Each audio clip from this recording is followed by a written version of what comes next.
né? O sacrifício heróico entre a redenção e o altruísmo. E eu começo falando, então, do tema da redenção e altruísmo na religião cristã. Tá? Então, lembrando que a redenção está ligada a essa noção de salvação. Biblicamente, resgatar alguém de uma situação de escravidão, perdição ou risco de morte, e que Cristo teria feito isso por nós. Né? Essa é uma imagem que atendia perfeitamente ao imaginário da cultura judaico-romana do século I depois de Cristo, que era escravocrata. Atualizando a metáfora na sociedade atual, na nossa sociedade, passou a significar a ideia de superação de uma situação de derrota ou fracasso pessoal para uma situação de dignidade, né? Superar a derrota para viver a dignidade. O ato de se redimir também de um erro cometido. Uma palavra análoga que pode ser usada é reabilitação ou reparo, ou reparação, né? Então, quando se fala hoje na nossa sociedade em reparação, você está trazendo no implícito a ideia de redenção. Também a reabilitação, né? Quem se reabilita se redime de uma situação anterior de erro. Então, nesse sentido, tá? Então, essa ideia que vai perpassar. Então, vinculado à libertação da escravidão, pagamento de dívida e risco de morte. Tá? E o altruísmo? O altruísmo, não existe essa palavra na Bíblia, não existe essa palavra na teologia clássica, mas ele está ligado ao ato de doação em prol do próximo. Então, na teologia, a gente pode dizer que o altruísmo está ligado à ideia de compaixão e misericórdia. Não está ligado, não é uma ideia vinculada à salvação diretamente, mas é uma ideia vinculada à vontade de Deus na teologia para a ação ética cristã, né? O amor ao próximo. Então, os dois conceitos acabam estando interligados na sua origem.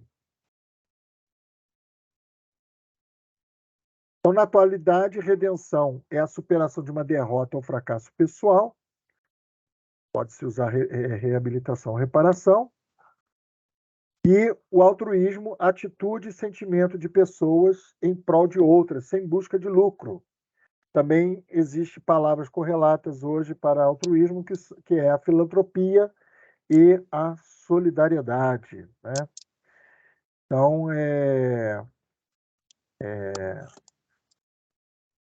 o tema da redenção foi colocado, então, como um tema muito importante e associando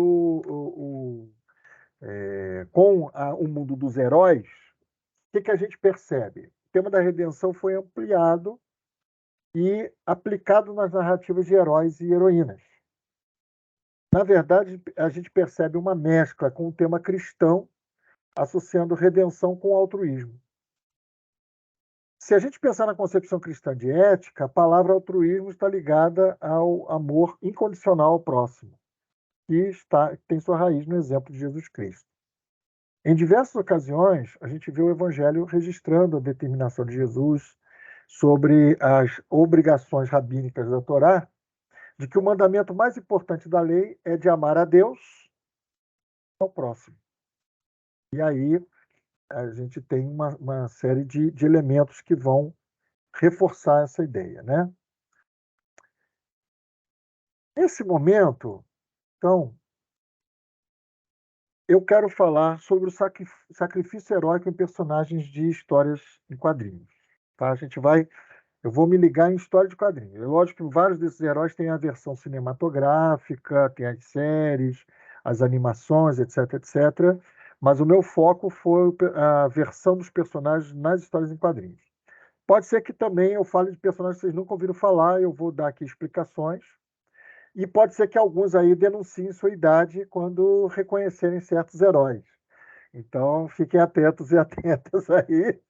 Podem fazer comentário. Eu lia quando era criança. Então, já dá uma denunciada aí sobre algumas coisas. Tá?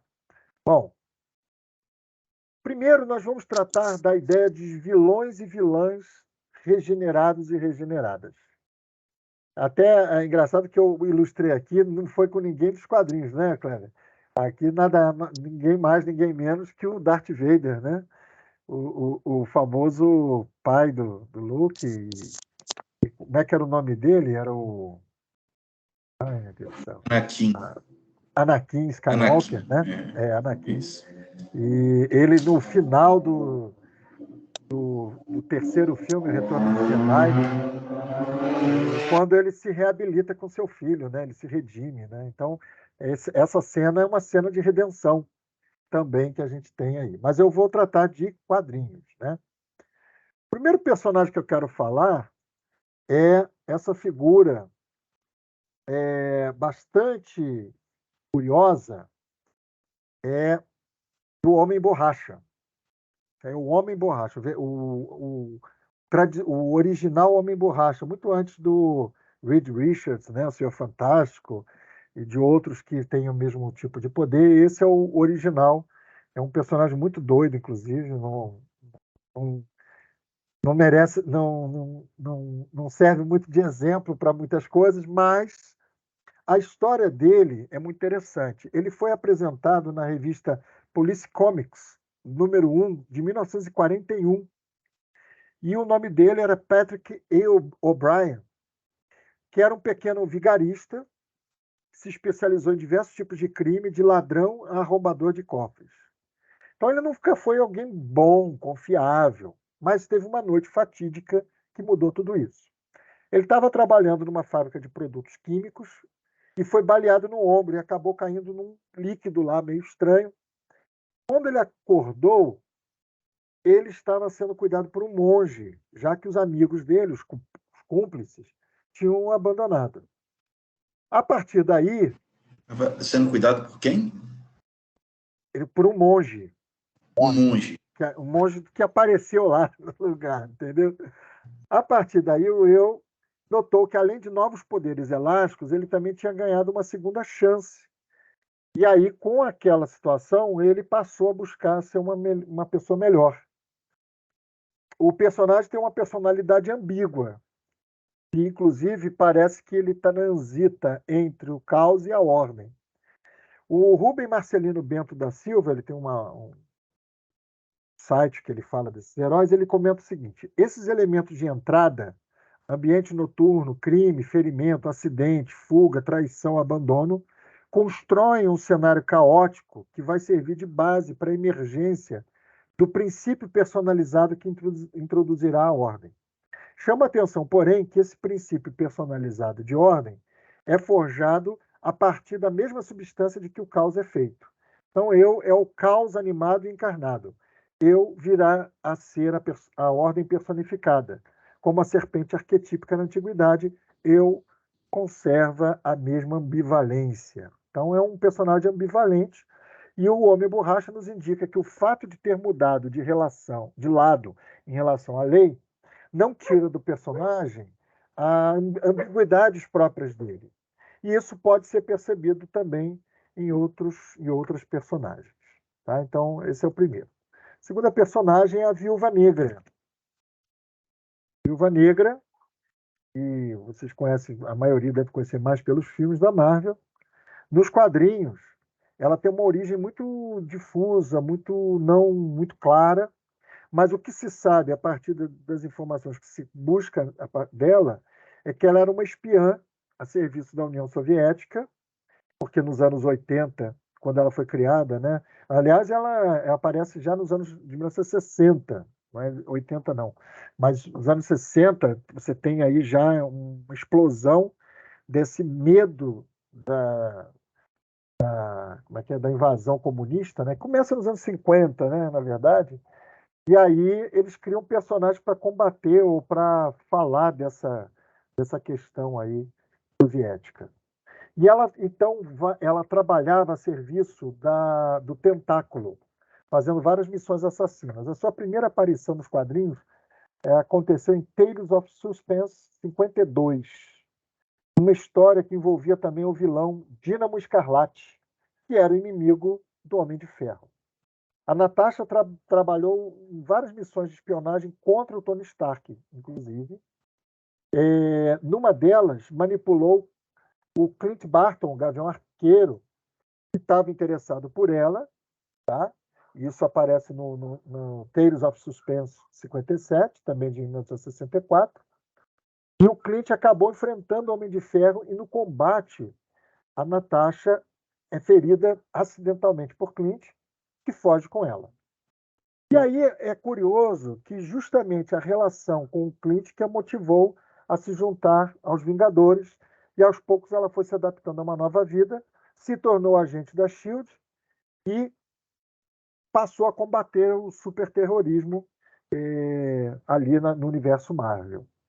Então a Viúva Negra ela tem nos quadrinhos uma origem e uma história de redenção, mas no sentido político, né? Porque ela não chegava a ser uma criminosa, ela era uma espiã e ela meio que antes enfrentava o Homem de Ferro, depois ela então passa a agir do lado dele, né? Então, da perspectiva capitalista da Marvel, ela faz uma redenção, né? De um personagem anticapitalista, anti-americano, soviético, pró-soviético, e para uma personagem agora defendendo as questões lá dos Estados Unidos.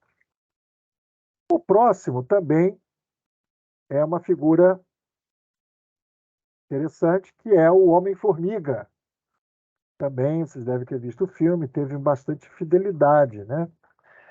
O personagem original que vestiu a roupa do Homem-Formiga foi o Hank Pym, mas é a versão de Scott Lang que interessa aqui para a nossa análise. Na revista The Avengers, de 181, de 1979, o Scott é mostrado como ladrão que cumpriu pena, mas acabou voltando ao crime por causa da condição cardíaca da filha. Então ele tem uma motivação redentora, vamos dizer assim, uma motivação altruísta, né? Ele busca fazer por alguém, por qualquer meio que lhe é viável naquele momento. Para conseguir os meios de salvar, ele então rouba a roupa do Homem-Formiga, do Hank Pym, que está observando ele, e vendo que a sua intenção era salvar a vida da família, permite que ele continue como o Homem-Formiga, desde que usasse o traje para o bem. E aí, então, ele como herói acontece na revista Marvel Premiere 47, de 1979 também. Então, ele também teve uma mudança, aí sim nós também podemos falar de uma redenção de uma situação de um criminoso, de um vilão, né, de certo modo, para um... Tem gente com o microfone aberto. Para essa posição de herói, né? E justamente a guinada se deu numa ação em que ele rouba o traje do Hank Pym. E, finalmente, para esse primeiro aspecto, eu quero citar o Soldado Invernal, que também da Marvel, né? Aliás, eu esqueci de falar isso, né? O Homem-Borracha da DC, agora a Viúva Negra e o Homem-Formiga são da Marvel, e também o Soldado Invernal. Então, a Marvel parece que gosta muito de trabalhar o tema da redenção, né? A DC já faz tudo meio certinho, assim. E o Soldado Invernal, ele tem sua origem na Segunda Guerra, quando ele era companheiro do Capitão América. O nome dele era Bucky Barnes. Mas teve uma explosão lá numa das missões que eles fizeram, que ele foi dado como morto. Essa explosão deixou ele muito ferido. Aparece isso na história do The Avengers 56, 1963.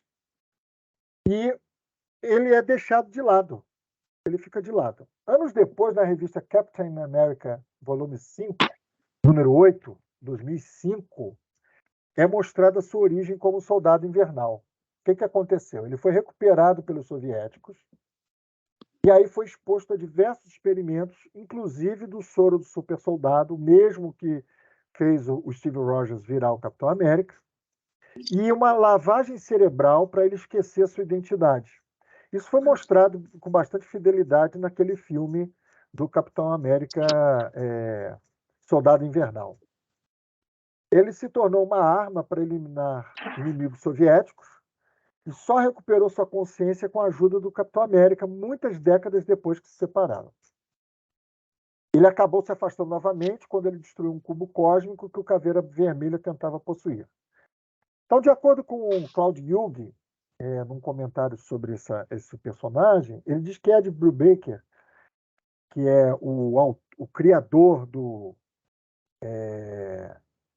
personagem, Soldado Invernal, fez isso, criou esse personagem em meio a várias reformulações pelas quais a Marvel passava, e dizendo que o personagem evoca um sentimento de abandono que muitos veteranos de guerra tinham ou têm com o governo dos Estados Unidos. Então, o Soldado Invernal enquanto o Capitão América é uma representação militar e que faz uma analogia ao soldado patriota americano da Segunda Guerra, que luta pelo seu país, o Soldado Invernal ele já é um reflexo dos veteranos de guerra desiludidos, decepcionados com seu país e que preferem esquecer que um dia foram soldados americanos. Então, é lógico, tem toda a construção aí dos soviéticos que entram na história, mas vamos dizer assim, o selo do personagem. E isso gera muitos sentimentos de culpa no personagem, e por isso Book tem um caminho em busca de redenção pelos seus atos passados. Então, a partir do momento que ele recompõe a sua memória, que o Capitão América ajuda o Buck a retomar a sua memória, mesmo ele mantém a identidade de Soldado Invernal, mas ele passa agora a lutar, mais ou menos como a Viúva Negra, contra os terroristas, e ele deixa então de ser um mercenário, um soldado a serviço lá dos soviéticos. Tá? Então, essa é a primeira etapa, como eu falei, tem a ver com os vilões. Né? Opa! Eu queria comentar aqui, antes de passar para a segunda etapa, dar um destaque a um personagem brasileiro, que é também um vilão que tem sua redenção. Aliás, uma coisa que a gente pode fazer em breve, Kleber, é falar um pouquinho dos quadrinhos nacionais e fazendo uma análise aí dentro da proposta do nosso grupo, né? Dar um pouquinho mais de visibilidade à produção nacional. Esse rapaz aqui é o Lorde Lobo, ele é o criador do Penitente. O Lorde Lobo também é cartunista lá no Rio Grande do Sul, lá em Porto Alegre. E eu conheci pela internet através da sua revista Penitente. E nós temos assim, aliás, existe um corpo de quadrinhos nacionais muito interessantes, inclusive utilizando o folclore brasileiro, a questão mesmo de orixás e tudo, tem muita coisa para a gente dialogar aí. Mas o Penitente, ele é uma figura muito curiosa. Aliás, ele foi lançado pelo Lorde Lobo Studios, quer dizer, o Lobo ele criou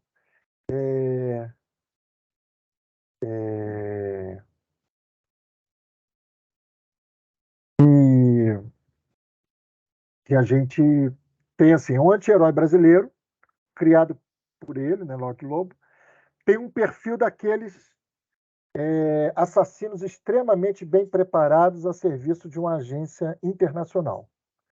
Na sinopse do personagem, lançado na revista Penitente, número 1, 2008, o autor afirma: após ser morto, enquanto dormia, provavelmente pela própria agência que o treinou desde criança, se encontrou com uma entidade espiritual que se apresentou a ele dizendo ser Deus, a qual lhe propôs um pacto caso quisesse evitar ser condenado a arder no fogo infernal. O acordo dizia que se ele quisesse ter sua redenção, precisaria pagar uma penitência, onde ele deveria voltar ao mundo dos vivos, ainda que em seu corpo morto, ou seja, na forma de um zumbi, e salvar 70 vezes 7 vezes o número de vítimas inocentes que executou. E, ao mesmo tempo, mandar de volta ao inferno criaturas que de lá saíram. Olha que interessante a sinopse desse personagem. Esse personagem tem tudo a ver com o nosso grupo. Eu vou trazer ele, viu, Kleber? Vou ver se ainda esse semestre eu trago aí um pouco mais desse personagem, umas histórias dele.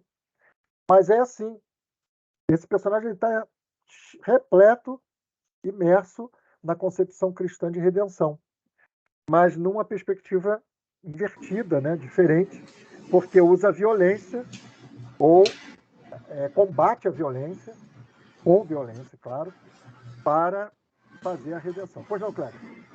Não, é legal. Eu não conhecia, não conheço ainda. Acho interessante. A gente costuma trazer muita coisa de fora, né? Muita gente fala de filme, por exemplo, a gente sempre traz filme hollywoodiano, os quadrinhos, no caso, né, também estadunidenses, né? Então, acho bom a gente trazer produção brasileira também, bem interessante. Verdade. O Alfredo colocou uma pergunta legal aqui. Deixa eu ver aqui. A maioria dos personagens citados foram criados em épocas de guerra. O intuito era esse? Guerra nos quadrinhos também?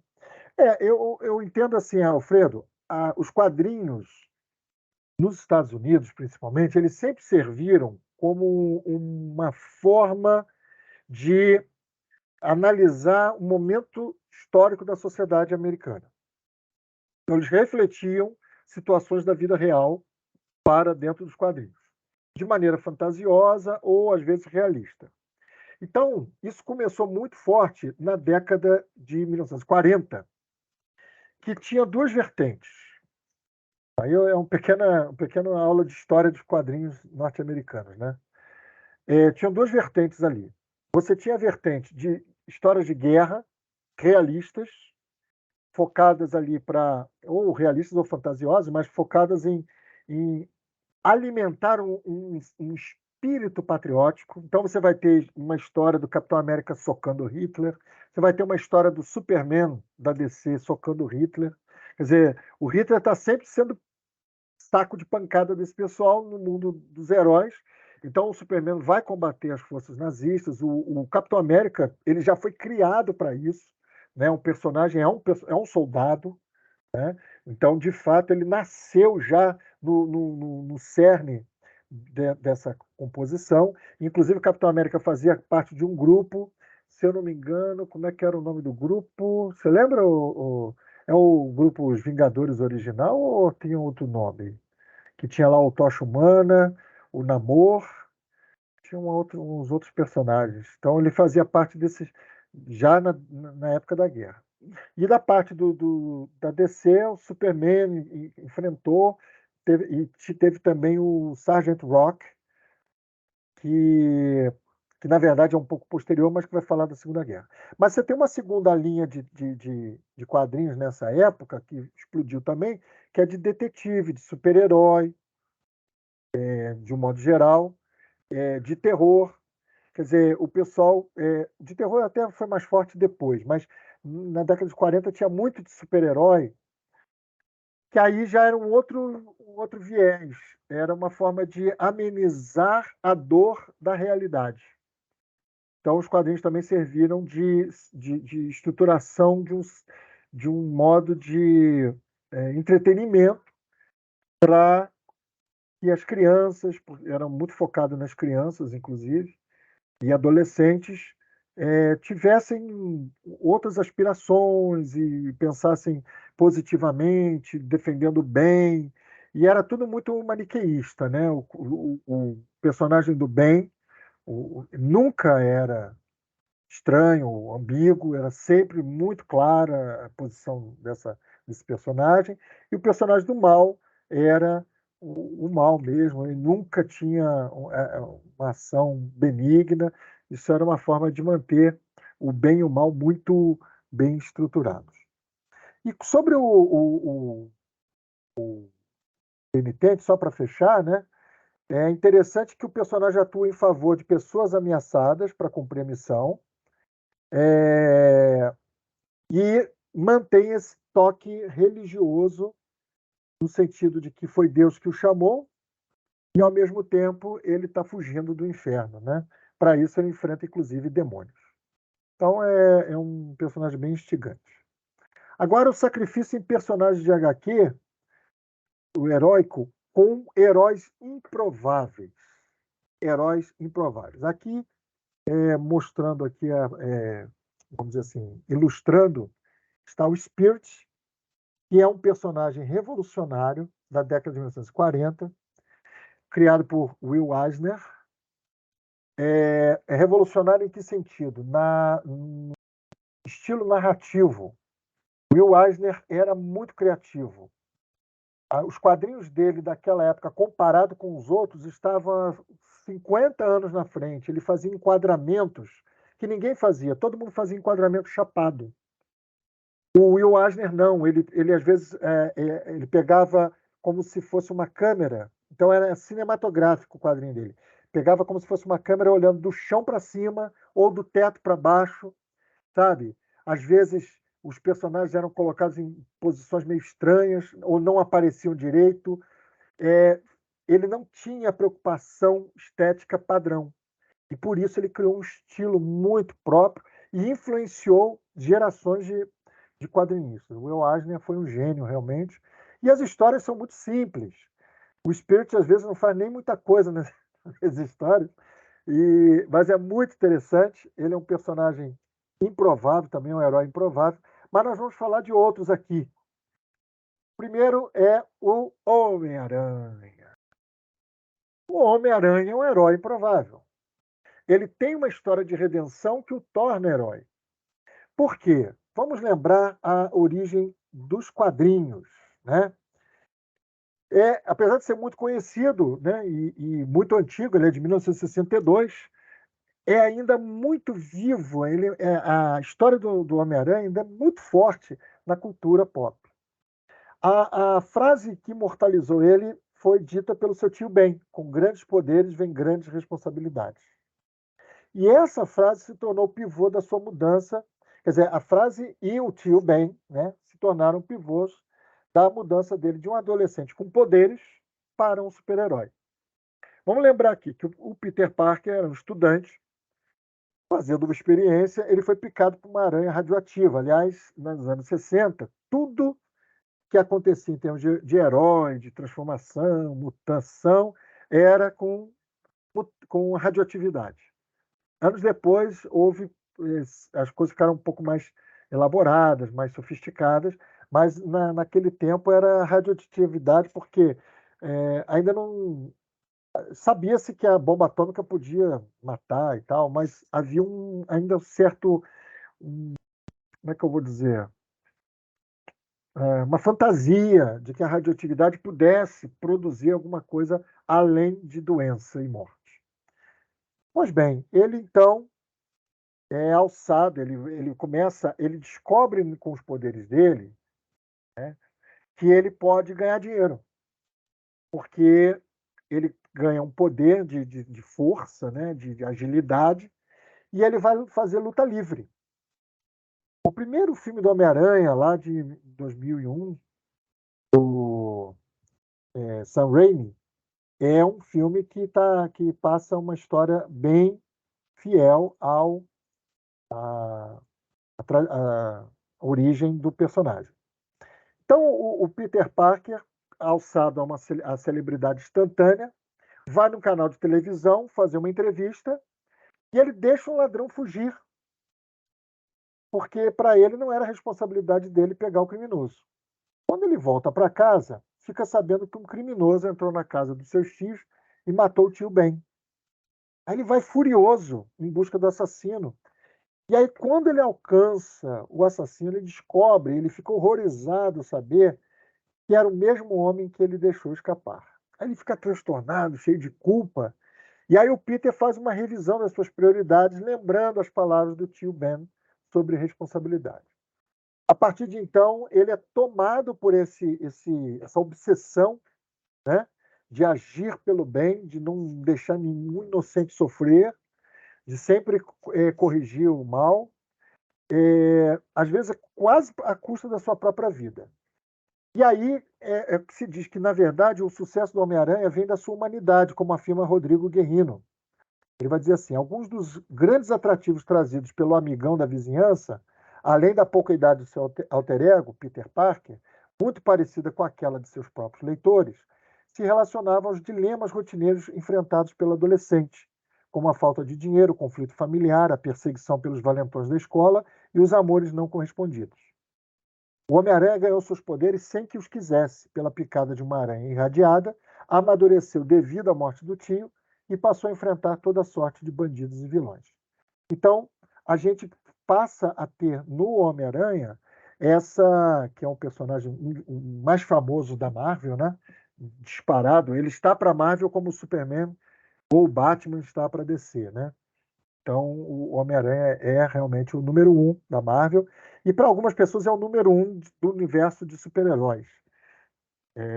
E ele tem esse caminho de redenção e a partir daí o Homem-Aranha se torna extremamente altruísta. Por isso que ele é um herói improvável, porque ele na verdade não, por exemplo, o Steve Rogers, ele se ofereceu para se submeter ao projeto Super Soldado, já com uma visão de lutar pelo país. Então ele já tinha essa pretensão de se tornar herói. Já o Peter Parker não, ele ganhou os poderes, não sabia o que fazer, foi ganhar dinheiro, se deu mal e acabou revendo todos os seus conceitos. O próximo, a gente já está caminhando quase para o final, a gente tem um tempo de conversa, é o John Constantine. John Constantine, que é da Vertigo e da DC, é, na verdade, um anti-herói. E aqui é interessante, eu acho que a gente já teve um encontro nosso que a gente falou sobre isso, né? Sobre herói, vilão e anti-herói. Né? O anti-herói é aquele herói ambíguo, aquele herói que está na linha do cinza, que não tem uma certeza, que nem não faz tudo com as melhores intenções, não tem tanta nobreza. Muitas vezes é por uma questão de falta de opção, né? Falta de opção mesmo. E a falta de alternativas e querendo apenas, às vezes, até ganhar alguma coisa com aquilo. Ele foi apresentado pela primeira vez na revista Swamp Thing, Monstro do Pântano, número 25, de 1984, com uma personalidade narcisista, extremamente sarcástico, cuja curiosidade o fez estudioso de magia e tem na sua trajetória um histórico irregular de vitórias e derrotas. Ou, pelo menos, ele mesmo, às vezes, nem tem relação com o resultado dos fatos. Ele é apenas testemunha dos eventos. Logo numa das primeiras investidas de magia, ocorreu o que pode ter sido como a pior experiência de Constantine com ela. Enquanto ele estava na sua banda de punk rock, que é Membrana Mucosa, o John se depara com uma menina que foi abusada sexualmente, a Astra Log, e que acabou invocando um monstro por causa do trauma dessa violência. O Constantine, arrogante, descuidado, se juntou aos seus colegas ocultistas e invocou o demônio Nergal para combater o monstro. Só que o Nergal aproveitou a situação para trair Constantine e levar a alma de Astra para o inferno. E aí essa experiência mexeu profundamente com Constantine, que passou a assumir mais responsabilidade no uso da magia. Mesmo assim, ele foi causa da desgraça de muitas pessoas próximas a ele. Isso fez com que ele saísse de Londres para os Estados Unidos, foi integrar a Liga da Justiça Dark em busca de uma redenção, quando é uma fase em que o herói, que o personagem se torna mais brando, menos sarcástico e mais positivo, né? Buscando realmente fazer o bem. Então, é um personagem bastante curioso, porque a trajetória dele é muito interessante, porque dá a impressão que os editores quiseram tornar o personagem mais palatável ao grande público, até para ele entrar nas revistas de super-heróis. E isso acabou fazendo parte da trajetória dele, de um personagem extremamente cínico, narcisista, ególatra, para um personagem ainda bastante narcisista, ainda bastante com uma personalidade bastante difícil, mas mais interessado em fazer o bem, menos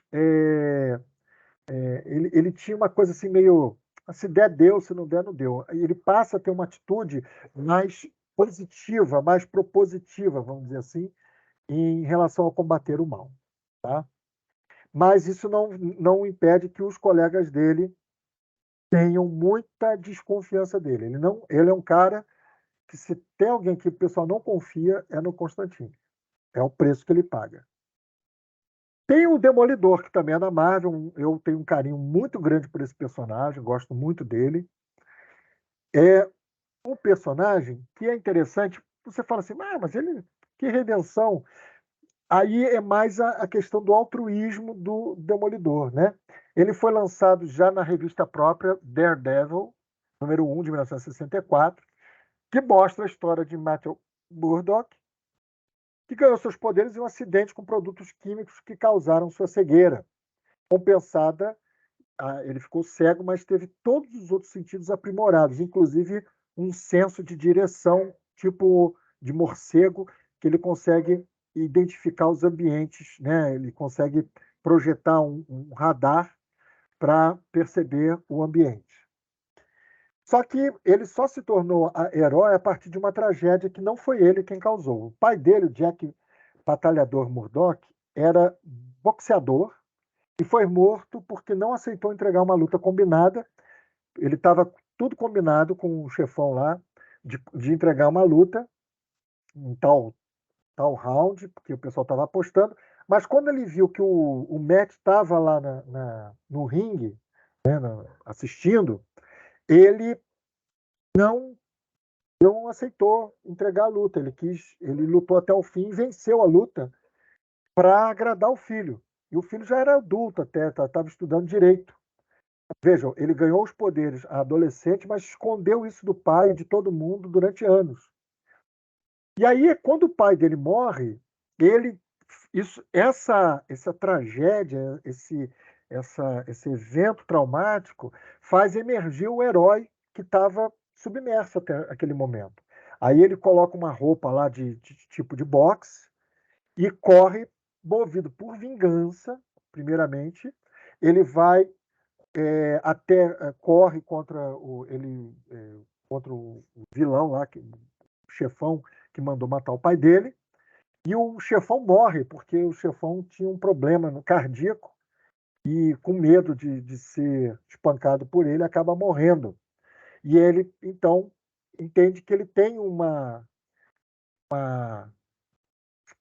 responsabilidade ali onde ele mora, que nem tudo dá para fazer com a justiça, e ele passa a agir para levar uma justiça paralela em Nova York, no lugar chamado Cozinha do Inferno, Hell's Kitchen, que é onde ele morava, tá? E, por fim, desse tópico, é o... Então, o Demolidor é esse herói improvável, porque ele ganhou os poderes, mas ele nem estava pensando em ser herói. Ele queria ser advogado, mas devido à tragédia, então, ele, mais ou menos como o Peter, ele acaba assumindo. E aqui vem o Doom Patrol, que é da DC também, a Patrulha do Destino, para quem tiver interesse depois. Tem a série muito boa, muito psicodélica, na HBO Max. Está na HBO Max. É muito boa, mas é muito doida também.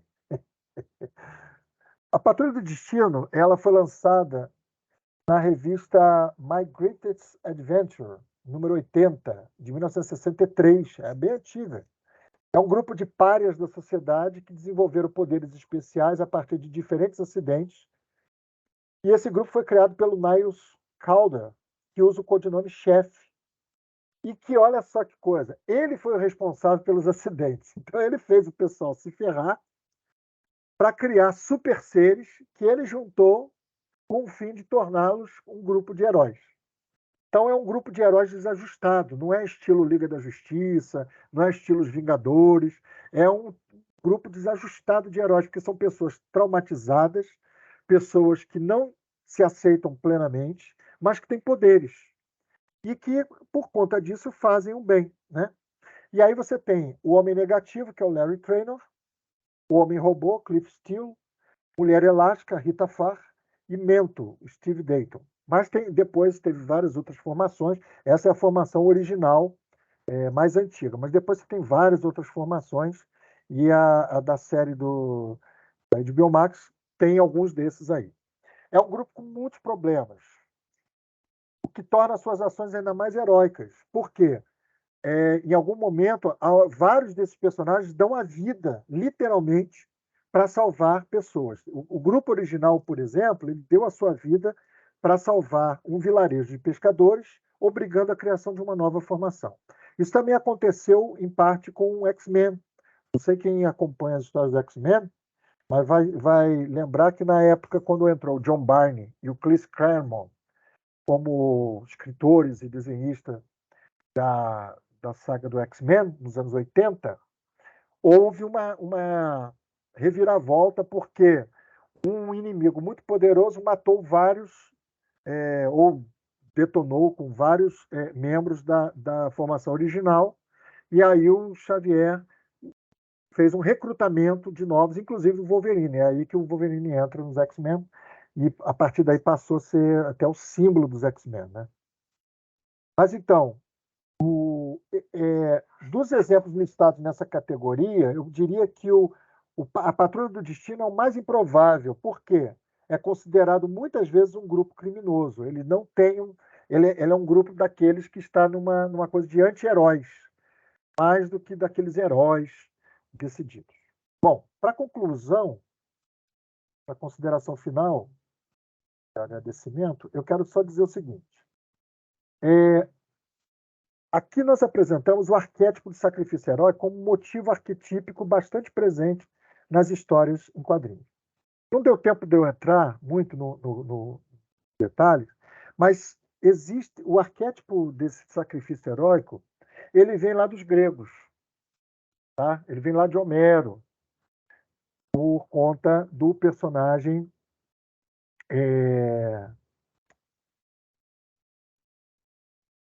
Heitor.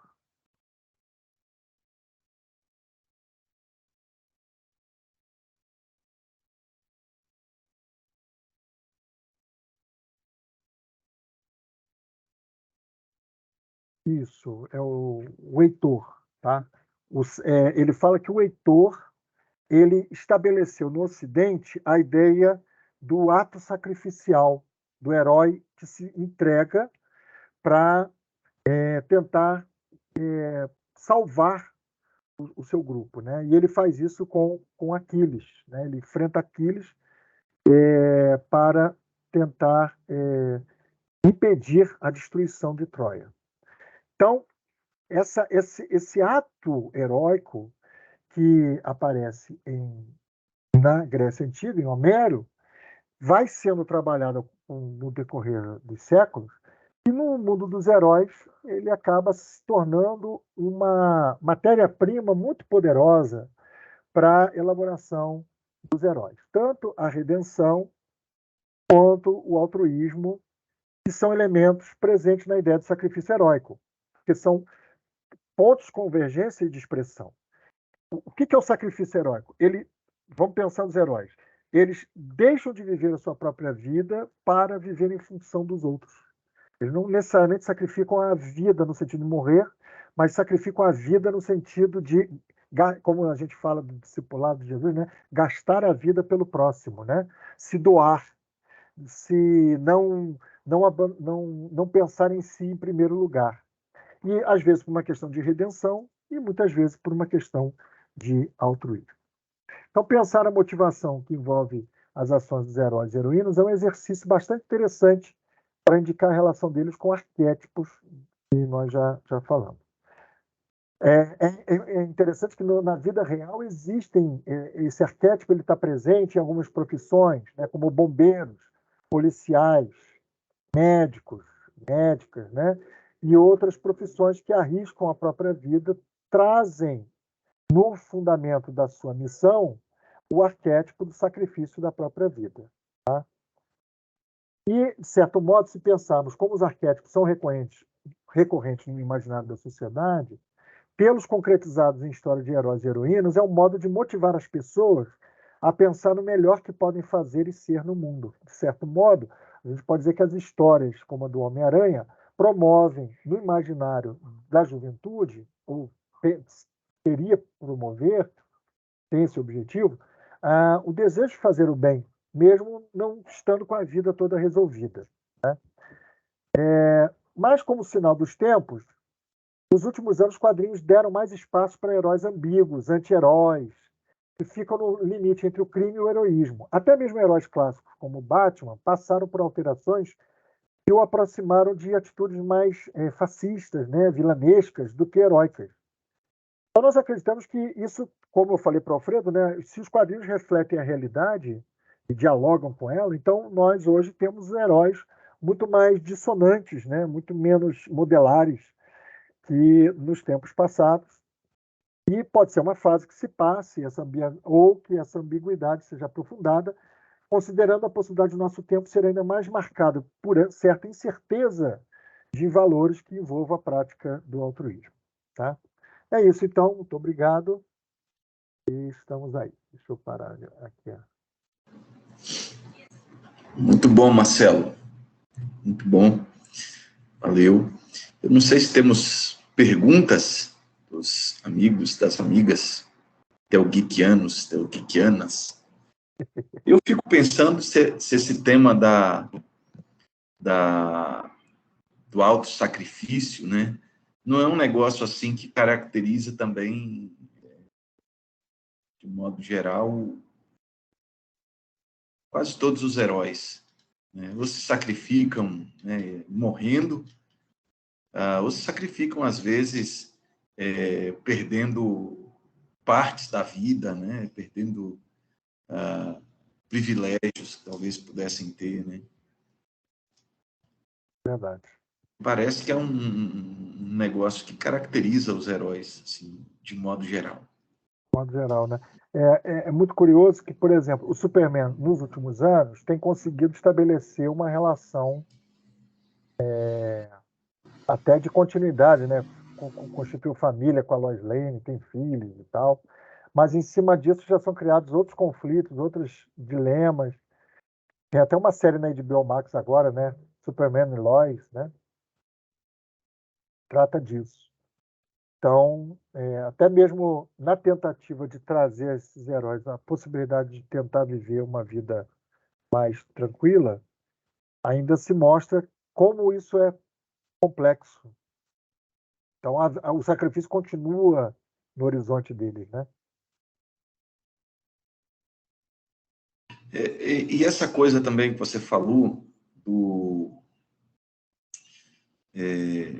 da complexidade, né, da ambiguidade presente nos heróis, que você disse que parece que caracteriza mais os heróis Atuais, né? Atuais. sobre os heróis atualmente, né? Porque, na verdade, não é uma característica, na verdade, do herói. Né? São características que são colocadas para eles no momento. Do tempo, é. Por exemplo, você citou o Batman, né? Sim, eu Mas estava lendo. Perdão. é uma tendência também, assim, da cultura pop, de um modo geral. Sim. Sim, eu acho que tá nos quadrinhos, está no cinema. Né? Se você pega Star Trek, por exemplo, pensando aqui no tema que a gente discutiu recentemente, né? Você pega os personagens dos anos 60, são personagens de bem ou mal, personagens de racional ou emocional, né? São sempre muito delimitados. Né? E quando você pega os personagens mais novos, é claro que isso também, talvez por ser uma característica também de Star Trek, essa ambiguidade seja menor, mas você já encontra isso. Né? Os personagens, por exemplo, na angústia do Capitão Pike, na série agora do Strange New World, né? Isso. Essa coisa toda. Então, eu acho que parece que o pessoal que precisa ter isso, né? Mas o Capitão Pike, por exemplo, é interessante, porque ele está tentando salvar a vida dele, né? Está tentando impedir que ele morra, né, no futuro. Uhum. Então, de fato, se bem que acho que outras pessoas também vão morrer no acidente, e tal. Não é nem morrer, né? Sofrer o acidente e ficar naquela condição de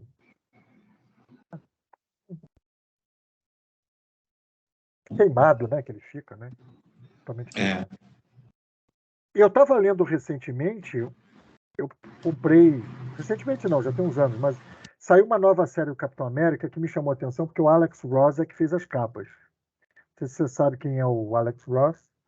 Para mim é o maior ilustrador de todos os tempos. O cara está em atividade ainda. O cara tem, ele simplesmente usa a técnica, sabe qual é a técnica dele ele tem uma técnica muito curiosa. Ele usa, para começar, modelos vivos. As pessoas ficam fazendo pose para ele. Ele não usa foto. Ele gosta do ao vivo, assim, para ver em 3D, e ele dimensiona em 3D no desenho. Ele consegue reproduzir textura de tecido como ninguém consegue. Você parece estar vendo tecido. É ultra realista, né, o desenho dele. E em alguns personagens ele projeta rosto de atores famosos. Então os personagens ficam cada um com um rosto diferente, não fica aquele tipo de desenho que todo mundo tem o rosto igual, né? Isso é muito interessante. Então ele faz realmente um trabalho muito fantástico. Ele tem histórias especiais do Batman, do Superman, da Liga da Justiça, mas também ele atua na Marvel. E aí fizeram essa série do Capitão América. Eu acabei me perdendo nisso aí. Mas o Capitão América, nessa série nova, ele está ambíguo. Ele está questionando o governo dos Estados Unidos. Ele está questionando o patriotismo dele, que é um negócio, para o personagem, bastante inusitado, né? Então é bem interessante como é que até o Capitão América entrou também nessa nova linha de ambiguidade aí. É nosso novo tempo, né? Tempo que a gente tá vivendo. Maria fez um comentário aqui interessante, né? Constituir família pode dar uma oportunidade para os inimigos terem mais oportunidade de retaliação. É o que o pessoal sempre fala, né? Eu não posso ter família porque senão vão atrás dela. O Superman resolveu apostar, né? Resolveu arriscar essa história. Tem vários personagens que são casados, na verdade, né? Não é só ele, não. É isso. No caso do Superman é diferente porque ele é muito poderoso, né? Então ele tem como proteger o Ele pode povo, estar onde né? tiver. Se ouvir o papai, mano, onde tiver. É... E até se der errado também, lembra do filme lá dos anos No 80, só dá filme, ele... a terra ao contrário, só dá a terra ao contrário e você resolve, né? Aquela ali foi a maior viagem de todos os tempos, né? Não é nem viagem no tempo. É a maior viagem de todos os tempos. Exatamente. É isso, gente. Você acha que uma pessoa é composta de vilão e herói? Não tenha dúvida que todos nós temos capacidade de fazer o bem e de fazer o mal. Tem uma historinha muito interessante, que você já deve ter lido na internet, que fala dos dois lobos, né? Todos nós temos dois lobos dentro de nós. Um lobo nos leva para o bem e um lobo que nos leva para o mal. E aí, o que vai fazer prevalecer? Qual lobo você vai alimentar? Então, tem aí a ver com você envidar esforços para agir pelo bem ou, né, ou envidar esforços para agir pelo mal. Não que a gente seja neutro, tá? Mas, assim, depende da nossa personalidade, da nossa formação espiritual, moral, social. Mas, de fato, fazer o bem ou fazer o mal são escolhas. E ninguém é totalmente bom ou totalmente mal. Isso. Bom, eu não sei se nós temos mais perguntas, já são 7h04, né? Eu gostei bastante da fala do Marcelo, e agora a gente fica esperando, quarta que vem é o Hermiton, né, que vai trazer aqui o filme que ele indicou para a galera assistir, né? E aí a gente fica esperando, Marcelo, para o futuro, um